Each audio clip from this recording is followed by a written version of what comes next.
வானத்தையும் பூமியையும் சமுத்திரத்தையும் நீரூற்றுகளையும் சிருஷ்டித்தவரும் அதை என்றென்றைக்கும் அரசாண்டு வருகிறவருமாகிய கர்த்தருக்கு ஸ்தோத்திரம். அநாதி தேவனும் பயங்கரமானவரும் அதிசயங்களை செய்கிறவருமான தேவனே, உமக்கு ஸ்தோத்திரம். ஆம், என் அன்பு சகோதர சகோதரிகளே, உங்கள் யாவரையும் மீட்பர் இயேசு கிறிஸ்துவின் நாமத்தினாலே அன்போடு கூட வாழ்த்துகிறேன். ஆம், ஆசீர்வாதம் டிவி நேயர்களே, நீங்கள் ஒவ்வொருவரும் வாழ்ந்து சுகித்திருப்பீர்களாக. இந்த நாளிலும் நாம் ஆண்டவருடைய சமூகத்திலே ஒரு அருமையான வசனத்தை கற்றுக்கொள்ளப் போகிறோம். ஆம், வேதத்திற்கு திரும்புவோமா? அப்போஸ்தல நடபடிகள் 8ஆம் அதிகாரம் 39ஆம் வசனம். அவர்கள் தண்ணீரில் இருந்து கரையேறின பொழுது கர்த்தருடைய ஆவியானவர் பிலிப்பை கொண்டு போய் விட்டார். மந்திரி அப்புறம் அவரை காணாமல் சந்தோஷத்தோடே தன் வழியே போனான். என் அன்பு தேவனுடைய பிள்ளைகளே, ஒரு அருமையான ஒரு சம்பவம். ஒரு குறிப்பிட்ட நாட்டினுடைய மந்திரியானவர் எருசலேமுக்கு வந்து பணிந்து கொள்ளும்படி வந்தார் என்று வேதம் சொல்லுகிறது. எத்தியோப்பியருடைய ராஜ ஸ்திரீயினுடைய மந்திரி அவர் எருசலேமுக்கு வந்து கர்த்தரை பணிந்து கொண்டு திரும்பி போய் கொண்டிருக்கிறார். அந்த நேரத்திலே கர்த்தருடைய ஆவியானவர் பிலிப்புவை பார்த்து சொன்னார். அப்போஸ்தல நடபடிகளில் நாம் காண்கிற அந்த பிலிப்புவை பார்த்து சொன்னார், வனாந்தர மார்க்கமாய் நீ ஓடிப்போ என்று சொல்லி அவரை ஏவினார்.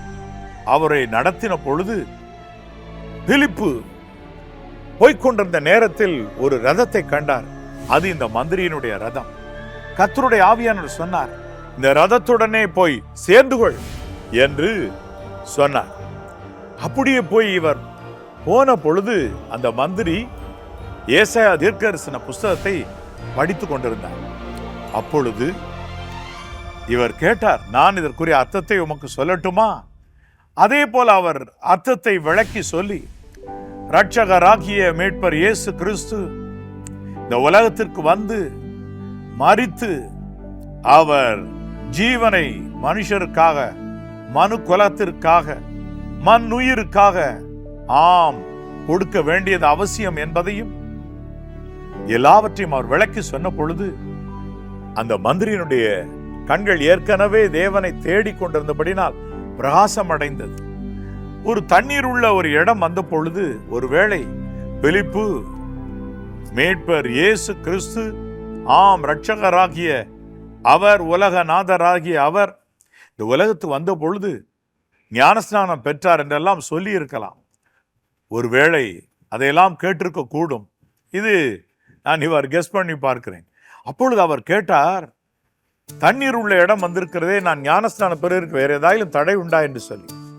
நீர் விரும்புகிறீர், ஆனால் தடை எதுமில்லை, வாரும் என்று அவருக்கு பிலிப்பு ஞானஸ்நானம் கொடுத்தவுடன் அவர்கள் கரையேறின பொழுது பிலிப்புவை கர்த்தருடைய ஆவியானவர் கொண்டு போய் விட்டார். என் அன்பு தேவனுடைய பிள்ளைகளே, நான் இவ்வாறு கற்பனை செய்து பார்க்கிறேன். ரதத்துல தான் வந்துகிட்டு இருந்தார் இவ்வளவு நேரம், மந்திரியினுடைய ரதம். இப்ப கர்த்தருடைய ஆவியானவர் இவரை கொண்டு போய் விட்டார். எப்படி கொண்டு போயிருப்பார்? தேவனுடைய ரதங்கள் ஆயிரம் ஆயிரமாய் 10,000-ஆய் இருக்கிறது என்று சொல்லி சங்கீத புஸ்தகத்தில் நாம் வாசிக்கிறோம் அல்லவா? ஒரு ரதத்திலே கொண்டு போயிருப்பார் என்பதுதான் என்னுடைய தியானமாய் இருக்கிறது. ஆம், இந்த ரதத்திலிருந்து வேறொரு ரதம் இறங்கின போது ஒரு ரதத்திலிருந்து இறங்குறாரு, இப்பொழுது வேறு ரதத்தில் ஏறி சென்றிருப்பார் என்று நான் கற்பனை செய்து பார்க்கிறது உண்டு. கர்த்தருடைய ஆவியானவர் அவரை கொண்டு போய் விட்டார். அடடா, இந்த ரதம் இன்றைக்கும் கூட கர்த்தர் நமக்கு கொடுத்தால் எவ்வளவு அருமையா இருக்கும் என்று யோசித்து பாருங்க. ஓகே, இப்பொழுது நீங்கள் கவனியுங்கள். இந்த ரதம், அதாவது பிலிப்பு போய் ஒட்டி கொண்ட அந்த ரதம், அதிலே வசனம் சொல்லி முடிக்கப்பட்ட பொழுது ஒரு காரியம் நிறைவேற மட்டும் கர்த்தருடைய ஆவியானவர் பிலிப்பு அங்கே வைத்திருக்கின்றார். என்ன காரியம்? ஞான ஸ்நானம் கொடுக்க வேண்டிய நேரம் மட்டும் கர்த்தருடைய ஆவியானவர் அவரை அங்கு வைத்திருக்கிறார். முடித்த பொழுது அவர் கொண்டு போய் விட்டார். அப்படின்னா நாம் நிறைவேற்ற வேண்டிய சில முக்கிய காரியங்கள், கடமைகள் நிறைவேற்றின உடனே ஆண்டவர் ஒருவேளை நமக்கு யாரை கொண்டு நடத்த வேண்டும் என்று சொல்லுகிறாரோ அவர்களை இன்னொரு மேடைக்கு அழைத்து சென்று பயன்படுத்த வேண்டியதாக இருக்கலாம். ஆகவே அவர்களை நம்ம பார்த்து கொண்டு நிற்காமல், பிலிப்பை பார்த்து கொண்டு இருக்காமல், நம்மை நடத்துகிற கர்த்தருடைய ஆவியானவர் ரதத்திலே வந்தபோது பேசிக் கொண்டிருந்தாரே அதே கர்த்தருடைய ஆவியானவர் இப்பொழுது பிலிப்பை கொண்டு போய் விட்டார். என்றாலும் அவர் இங்கும் இருக்கிறார். இப்பொழுது கர்த்தரை நாம் காண வேண்டும், அவருடைய முகம் பார்க்க வேண்டும் என்ற எண்ணம் இருக்க வேண்டுமே ஒழிய பிலிப்புவின் முகத்தை தேடிக்கொண்டிருக்க கூடாது. அப்புறம் வேதம் சொல்லுகிறது, அப்புறம் மந்திரி அவரை காணாமல் சந்தோஷத்தோட தன் வழியே போனார். ஐயோ, பிலிப்போ தூக்கிட்டு போயிட்டாரு, அவரை பார்க்க முடியலையே. நல்லா நீங்க கவனிங்க, கர்த்தருடைய முகத்தை பார்க்க வேண்டும். என் அன்பு தேவனுடைய பிள்ளைகளே, இதுவரை பிலிப்புவை கொண்டு நடத்தின கர்த்தர் இப்பொழுது பிலிப்புவை வேறொரு மேடைக்கு அழைத்து சென்று விட்டு நேரடியாக கர்த்தரே நடத்த துவங்க போகிறார் என்பதை அந்த மந்திரி கண்டுபிடித்து விட்டார். ஆகவே கர்த்தர் நித்தமும் உன்னை நடத்தி மகா வறட்சியான காலங்களில் உன் ஆத்மாவை திருப்தியாக்கி உன் எலும்புகளெல்லாம் நினமுள்ளதாக்குவார் என்ற வசனத்தை பிலிப்பு போதித்தாரோ என்னவோ, அவருக்கு இப்பொழுது ஒரே சந்தோஷம். பிலிப்பு இப்பொழுது காணவில்லை, காணப்படாமற் போனார். அவரை கர்த்தருடைய ஆவியானவர் எடுத்துக்கொண்டு போய் விட்டார்.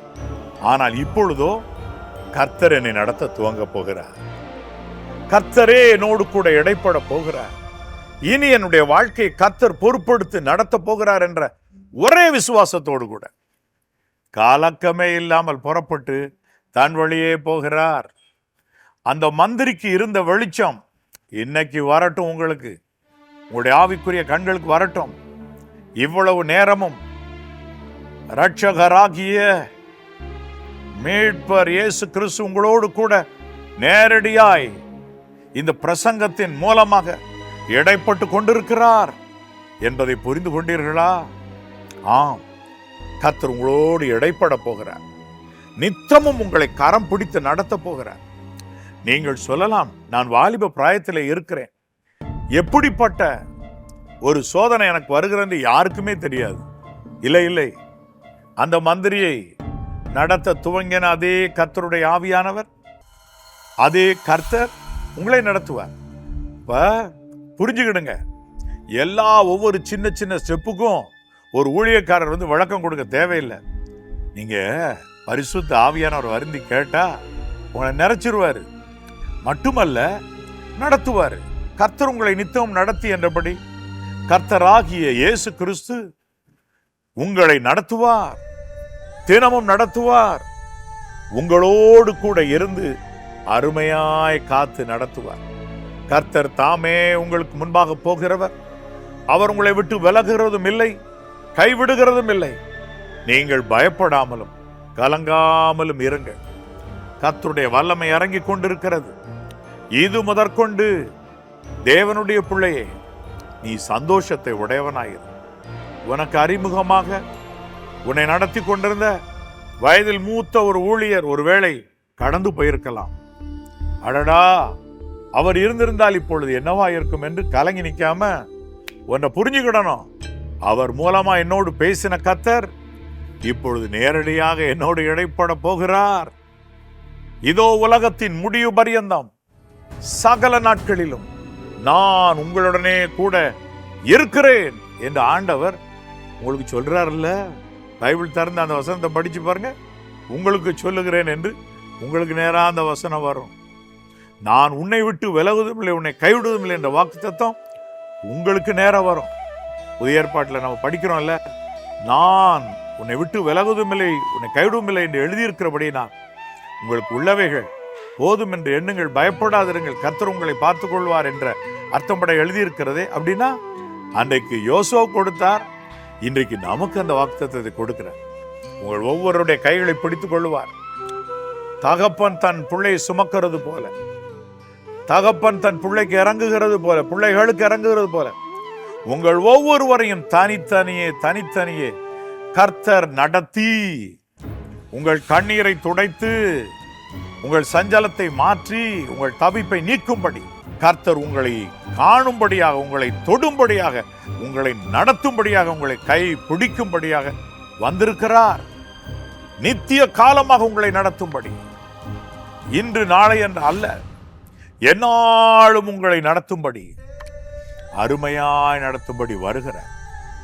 கர்த்தர் நித்தமும் உன்னை நடத்தி மகா வறட்சியான காலங்கள் குறுக்கே வந்தாலும் அதையும் தாண்டி உங்கள் எலும்புகளை நினமுள்ளதாக, பஞ்ச காலம் என்று ஒன்று குறுக்கிடுகிற பொழுதும் உங்களுக்கோ பற்றாக்குறை இல்லாமல், ஆவிக்குரிய பஞ்சம் இல்லாமலும், வசனம் கிடைக்க கூடாத ஒரு பஞ்சம் அனுப்புவேன் இருக்காரு, அது போன்றது வந்தாலும் உங்களுக்கு மட்டும் வசனம் கொடுத்து, ஆவிக்குரிய மன்னா, ஆவிக்குரிய அப்பமாகிய வேத வசனங்களை கொடுத்து என்னாலும் காத்து நடத்த மீட்பர் இயேசு கிறிஸ்து இதோ உங்களுக்கு அருகாமையில் வந்திருக்கிறார். உங்களுக்கு அருகாமையிலே இரட்சகராகிய உலகநாதர் உங்களுக்கு அருகாமையில் வந்திருக்கிறார். இரட்சகராகிய இயேசு உங்கள் அருகாமையில் வந்திருக்கிறார். மீட்பராகிய இயேசு உங்கள் அருகாமையில் வந்திருக்கிறார். உங்களுக்காக சிலுவையில் தன் ஜீவனை முழுவதையும் கொடுத்தவர், ஒரு சொட்டு ரத்தம் கூட இராதபடி அதை சிந்த ஒப்பு கொடுத்து உங்களுக்காக தன் ஜீவனை கொடுத்து மரித்தவர் இன்று உங்களை நடத்தும்படி வந்திருக்கிறார். உங்களை கைப்பிடித்துக் கொள்வார், உங்களை விட்டு விலக மாட்டார். வேதம் சொல்லுகிறது, பின்பு மந்திரி பிலிப்புவை காணாவிட்டாலும் சந்தோஷத்தோட தன் வழியை போனார். நீங்கள் ஒவ்வொரு சிறு சிறு எல்லைக்கும் ஒரு ஊழியக்காரர் தான் வந்து நடத்தணும்னு அல்ல, கர்த்தர் உங்களை நடத்துவார்னு நம்புங்க, விசுவாசிங்க, முழுவதும் பொறுப்படுத்திக் கொள்வார். ஜெபம் செய்யட்டுமா? ஏன் அன்புள்ள பரிசுத்த பரலோக பிதாவே, கர்த்தாவே தேவரீர், இதோ உம்முடைய பிள்ளைகளை பார். சில வயதில் மூத்த ஊழியர்கள், போதகர்கள் என யாராகிலும் கடந்து போயிருந்தார், ஐயோ அவர்கள் நிமித்தமாக நான் நடத்தப்பட்டேன், அவர்களை கொண்டு கர்த்தர் நடத்தினார் என்று அவர்கள் இல்லையே என்று தேங்கி நிற்கிறவர்கள் இருக்கலாம். இல்லை இல்லை, பின்பு அந்த மந்திரி பிலிப்புவை காணாவிட்டாலும் கர்த்தர் தன்னை நடத்துவார் என்று விசுவாசித்து சந்தோஷத்தோடு தன் வழியை புறப்பட்டது போல உடைய பிள்ளைகளை நீர் நடத்துவீர் என்று நம்பட்டும். கர்த்தாவே, ஒவ்வொருவர் மேலும் உடைய கரம் சீக்கிரமாய் வரக்கடவது. உடைய பிள்ளைகளை ஆதரித்தருள். மீட்பர் இயேசு கிறிஸ்துவின் நாமத்தில் பிதாவே, ஆமென், ஆமென். என் அன்பு தேவனுடைய பிள்ளைகளே, ஞான ஸ்நானம் பெறுதல் எவ்வளவு அவசியமாக இருந்திருக்கிறது. அது நிறைவேறினவுடன் அடுத்த லெவல் ஒருவருடைய வாழ்க்கையில் தேவனுக்கு கீழ்ப்படிய வேண்டிய பகுதிகள் இருக்கலாம். கீழ்ப்படிங்க, விட்டு கொடுங்க, ஆலயத்திற்கு ஓடோடி வாருங்க. உண்மையே நம்பி இருக்கிறபடினால் அவனை பூரண சமாதானத்தோடு காத்துக்கொள்வீர் என்று ஏசாயா தீர்க்கதரிசியில் படிக்கிற வண்ணமா அவரை காத்துக்கொள்வார். உங்கள் கால் கல்லில் இடராதபடி தம்முடைய தூதர்களுக்கு கட்டளையிடுவார். கைகளில் ஏந்து கொண்டு போவார். எவ்வளவு பாக்கியமான வாழ்க்கை! அதை இன்றைக்கு ஆண்டவர் தரதான் இந்த நிகழ்ச்சியின் மூலமாய் வந்திருக்கிறார். God bless you. God bless you.